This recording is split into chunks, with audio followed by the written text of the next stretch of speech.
Hey everyone, Ryan here, back with another social skills video. Today is another humour exercise that you can practice in your own time or with other people, on your own or with other people, to help you become more funny pretty quickly. I've been coaching social skills full time for over 12 years now and run an organisation called Social Shortcuts, socialshortcuts.com.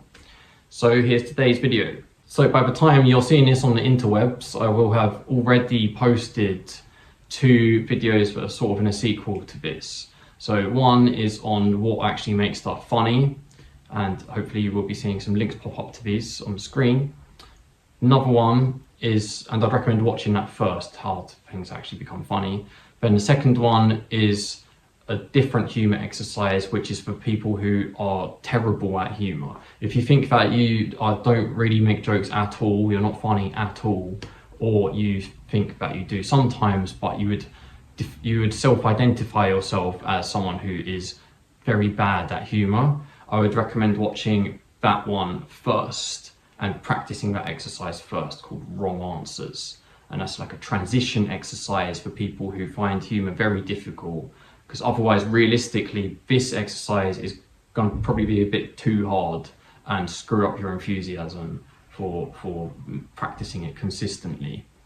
So first I'd watch how stuff actually becomes funny. Then if you think you're not that good at humour at all, then I'd watch the Wrong Answers one first as well. And there's also this video from a while back which was on just a bunch of other tips on how to become more funny as well, you might want to watch also.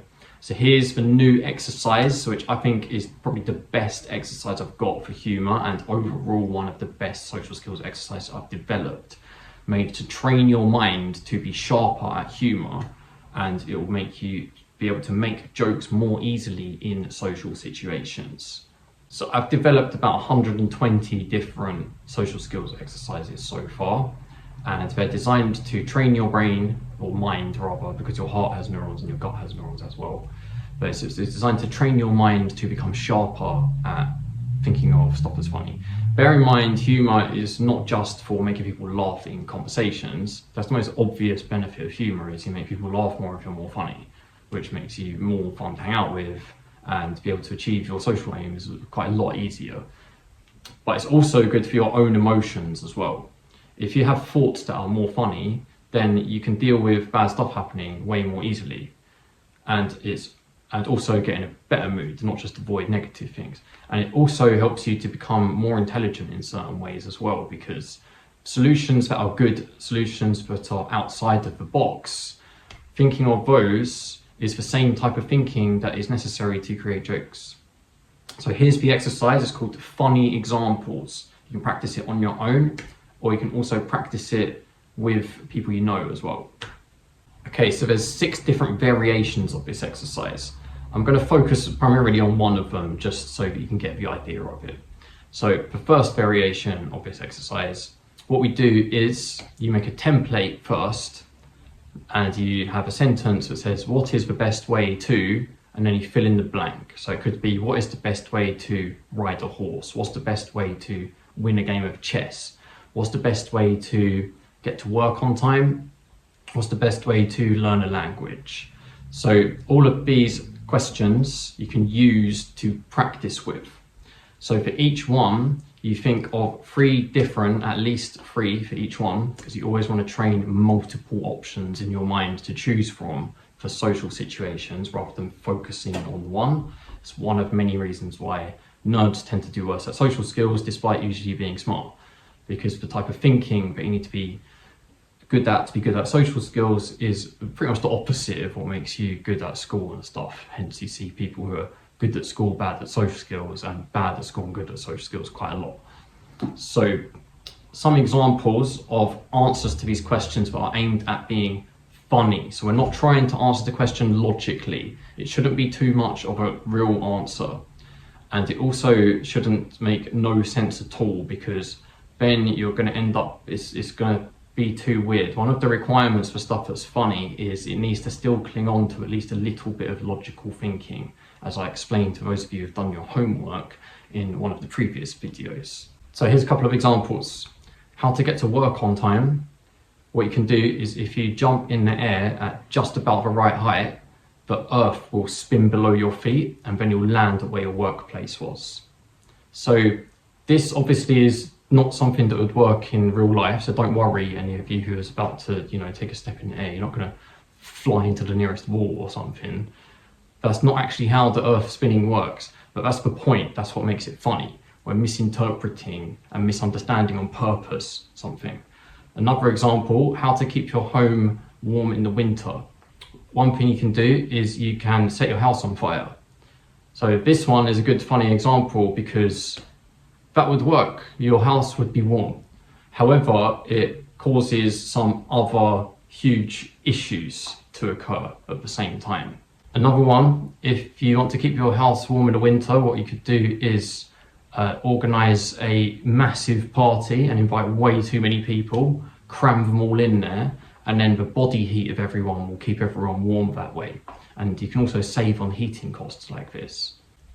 Another one for how to get to work on time, what you could do is you get a system of catapults and people turn up in their office gear and their suit and tie and stuff, and they step into a Zorb ball. Hopefully we can put a picture of a Zorb ball here so people know what a Zorb ball is, a better made one. And then you use AI to work out what force the catapult needs, and based on the current weather conditions and stuff like that, and it just chucks the person to the location, and at each other station there's like a net in the shape of a funnel. So that way you could save energy costs, it'd be good for the environment. It'd also be absolutely hilarious as well, looking out your window and there's some dude with a briefcase and a suit and tie just whizzing through the air. You could put advertisements on the Zorb balls to get extra income. This is an example of where something that's potentially a good idea can align with what's funny, by the way, as I mentioned earlier. If any engineers or anything in here, let me know if there's any problems with that. I'd imagine it might be the G-force might hurt people or something, who knows. So those were a few examples of how to do the exercise. So basically you do what is the best way to fill in the blank, and then you think of at least 3 different solutions that are aimed at not being actual solutions necessarily, most of the time they won't be, but they're aimed at being funny on purpose. This is, I think, the best exercise for humour, because it really trains your mind in general for how to think to be good at humour, and it will help you to become better at other types of humour as well. Additionally, you can use a funny example at any point during any social situation. You're always just one sentence away from being able to use one. All you have to do is, from whatever you're saying, say such as, or for example, or including, or something like that, and you've got the opportunity to give a funny example now. Or if someone else gives an opportunity, so if someone says, oh, what's a way that I can do this? Now you can, if you're fast enough and funny enough, then and you practice this enough, then you'll be able to think of something funny you can say. And usually what I do in most social situations is I'll give 1 or 2 stupid examples and then the real serious one afterwards. Obviously not if I've literally just met someone, or sometimes I even do it then. And not if it's a situation that's serious, or if the person seems to be in a bad mood or whatever, then obviously I wouldn't do it there. But most of the time I'm using this quite consistently. So to practice, what you want to do is you can practice it in your mind. You just come up with one of the templates and then think of the answers. You can do it whilst you're laying in bed. You can do it whilst you're at the bus stop, etc. If you're quite serious about improving your social skills, what I'd recommend is you write down a bunch of the templates first. What's the best way to do this? What's the best way to do that? What's the best way to do that? And then complete the exercise. And then when you do the exercise, you don't want to write out the answers. Maybe unless you're finding it very difficult, then I might suggest writing it out temporarily. But at least very early on, you want to elevate to thinking the answers in your mind or saying them out loud, because that's what happens in real life social situations where you have to be fast. And you might want to time yourself as well. If you're coming out of ones that are good, simple way that you can measure if they're good or not, did you find it funny is the main way. If you laughed, then that's basically the best you can possibly make it, I'd say. The highest definitely measurable point we can get to. Another point below that, sometimes you can get stuff that is funny but not quite funny enough to laugh at. I'm sure anyone here with consciousness has experienced that before at some point at least. Humor is an emotion, you have to generate enough of it to laugh. So if you can generate a bit of humor in your own emotions, you find something a bit funny, but it has to cross a certain level for you to laugh. But if you noticed that you found your own example funny, then that's a sign it was pretty good. And if it was interesting, stuff that's interesting most of the time is closer to what's funny. So that's one way that you can measure it. If you find it funny, there's going to be way more people who also find it funny in the world than people who have too much of a different sense of humor. People tend to react in a mostly similar way, with a minority of exceptions. Okay, so as I said at the start, there's 6 variations I've got of this exercise at the moment. I think there's probably more to discover, but I can only work out one thing at a time. Okay, guys, apparently no one studied social skills for 6,000 years, which I think is mental, and I have to work it all out myself. So just give me a bit of time. I've already worked out tons of it. I mean, people haven't even worked out what's funny yet, apart from me, apparently. So the different variations of the funny examples we can do. This first one is, I call it objective based, because it's based on completing an objective. So what's the best way to is how do I complete this goal? So it's objective based. Another one you can do is result based funny examples. So result based funny example, the template would be what would happen if fill in the blank. So what would happen if there was a new ice age? What would happen if Donald Trump gets re-elected or gets like a 3rd term? What would happen if music became illegal? Or what would happen if they taught social skills in school instead of trigonometry? So that was result based, and all of these are quite similar to each other. The third one is, this one has 2 fill in the blanks. So this one is called value based, or rather I called it that because it's based on a value of something. So this one works by going, what is the most fill in the blank about fill in the blank? So it could be, what is the most interesting thing about football? Or it could be, what is the most dangerous thing about maths class in school? Or it could be, what is the most clever thing about satellites? So you just fill in those 2 blanks with, I guess, an adjective and a noun, I believe. So that's the value-based one. Then the 4th type I've got is purpose-based. So in this case, you go, what is the purpose of something? What is the purpose of fill in the blank?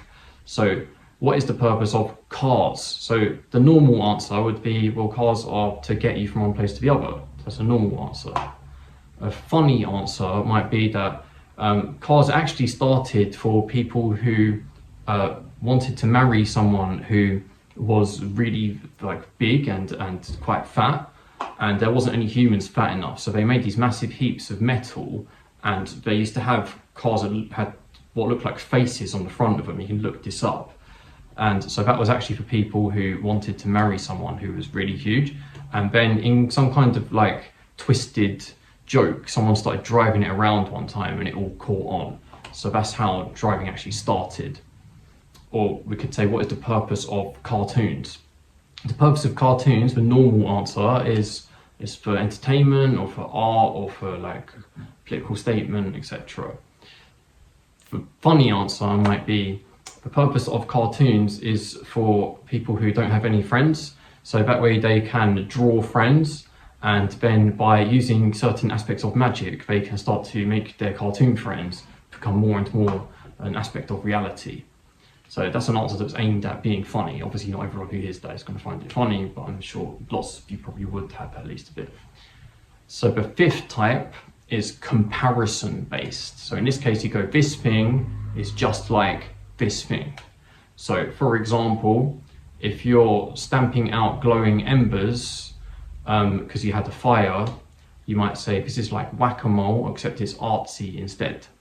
So stamping out glowing embers is like what? Or another example might be using a raincoat when it's not even raining is like what? So the answer to that one might be, that's just like using shillings and farthings, the old currency that they used to use before pounds and pence in the UK. The final variation, the sixth variation, although I'm sure in the future I'll be having another video and there'll be more variations in the future. This one is a bit harder than the others. The other ones I would say are probably roughly equal difficulty to each other. If anyone discovers anything about these exercises or has any extra sort of comments that they found about them, please tell me in the comments so I can develop my stuff even more and help everyone even more. So this last one is a little bit harder to make something funny out of. So in this one, I call this category-based funny examples. So the template is, what is a type of something? What is a type of fill in the blank? So we could have, what is a type of animal? What is a type of colour? What is a type of car? So a type of animal is Boris Johnson, or a type of colour is X-rays, just we can't see them with our eyes, but there's probably animals that can see X-rays. Or what is a type of car? A horse is an old-fashioned type of car. So those are aimed at being funny. This one's a bit harder than the rest. I pray if you're going to practice this, which I'd highly recommend for everyone, unless you're terrible at humour, in which case I would, or you're not very confident, or you don't see yourself as very good, or you don't use it that much, then I would do the wrong answers exercise first in the last video. Once you're good at that, then come on to this one. Other than that, I'd recommend everyone practices this, to be honest. I'd probably start with just picking one of those 6 variations just to keep things simple to start off with. Once you start getting a bit better at it, then start to do more afterwards. So you can use this exercise in real life as well, so as to train your mind to become better at humour. You also, if you're good at the exercise, should also enjoy doing it because it's literally going to be making you laugh. And you can use it in real situations very, very easily. That's one of the reasons why I think it's the best type of humour. Anytime there's an opportunity to give an example of anything, you can give a funny example first. Sometimes 2 or 3 times, or even more in some cases, before you give a serious answer. You can also set up your own opportunity to give yourself to give a funny example very easily. All you have to do is say such as, or for example. So say for example I'm talking about wood. I might say, yeah, chopping wood can be difficult, especially when, and now I can give a funny example, especially when I'm in the middle of a city and there's no trees around, for example. Or especially when someone replaces my axe with an axe made of rubber instead of a real one. So that's an example of how you can give yourself an opportunity to use this type of humour. I haven't really come across people who don't like this type of humour before. I haven't really seen anyone else really talking about this type of humour. If we take, for example, dark humour and wordplay, those are 2 examples of types, categories of humour that can be a bit polarising, and you have a certain proportion of people who really don't like that type of humour or rarely find it funny. Whereas this one seems to work constantly. I use it very, very often. So I'd recommend practicing this. I'd also recommend to try practicing in the comments, give each other templates and respond, and I'll see if I can respond to some of them as well. I tend to try to respond to the comments with humour when I feel like it's necessary. That's the way to challenge myself and demonstrate that I can make jokes like I'm saying I can. So if you want to support my aim to make the earth a better place by spreading good emotions through helping everyone with their social skills, which will have a ripple effect. Once someone has better social skills, they're going to go and cause good impact on loads of other people afterwards. If you want to help me with my aims, then like the video, comment on the video, subscribe. If you are very serious about improving your social skills, we do one-to-one coaching, including a completely free trial session. So if you go to our website, there'll be a form there, or you can email info@socialshortcuts.com. And the free trial session is about half an hour. It's for free, and we can work on whatever area of social skills you want during that time. We also have a WhatsApp group chat that you can join. Just click the link. I'm in there. There's a bunch of other people in there, about 450 people at the moment, I think. And we ask each other questions about social skills. I answer people's questions. So you can click that link if you want to join that. And finally, there's a link as well for our How to Not Run Out of Things to Say in Conversation video course, which goes through how to not run out of things to say, as some of you very intelligent viewers may have already guessed, but it also goes through how to overcome your nerves, and how to start the conversation. And also remember, all areas of social skills are all interconnected. So if you get better at one area of social skills, it makes you better at all of the others to some extent or another, more or less. So stay tuned. I'll be trying to make more YouTube videos to facilitate my aim to make the earth a happier and better place through boosting everyone's social skills with all of the stuff I've worked out from over 12 years of social skills coaching. Stay tuned.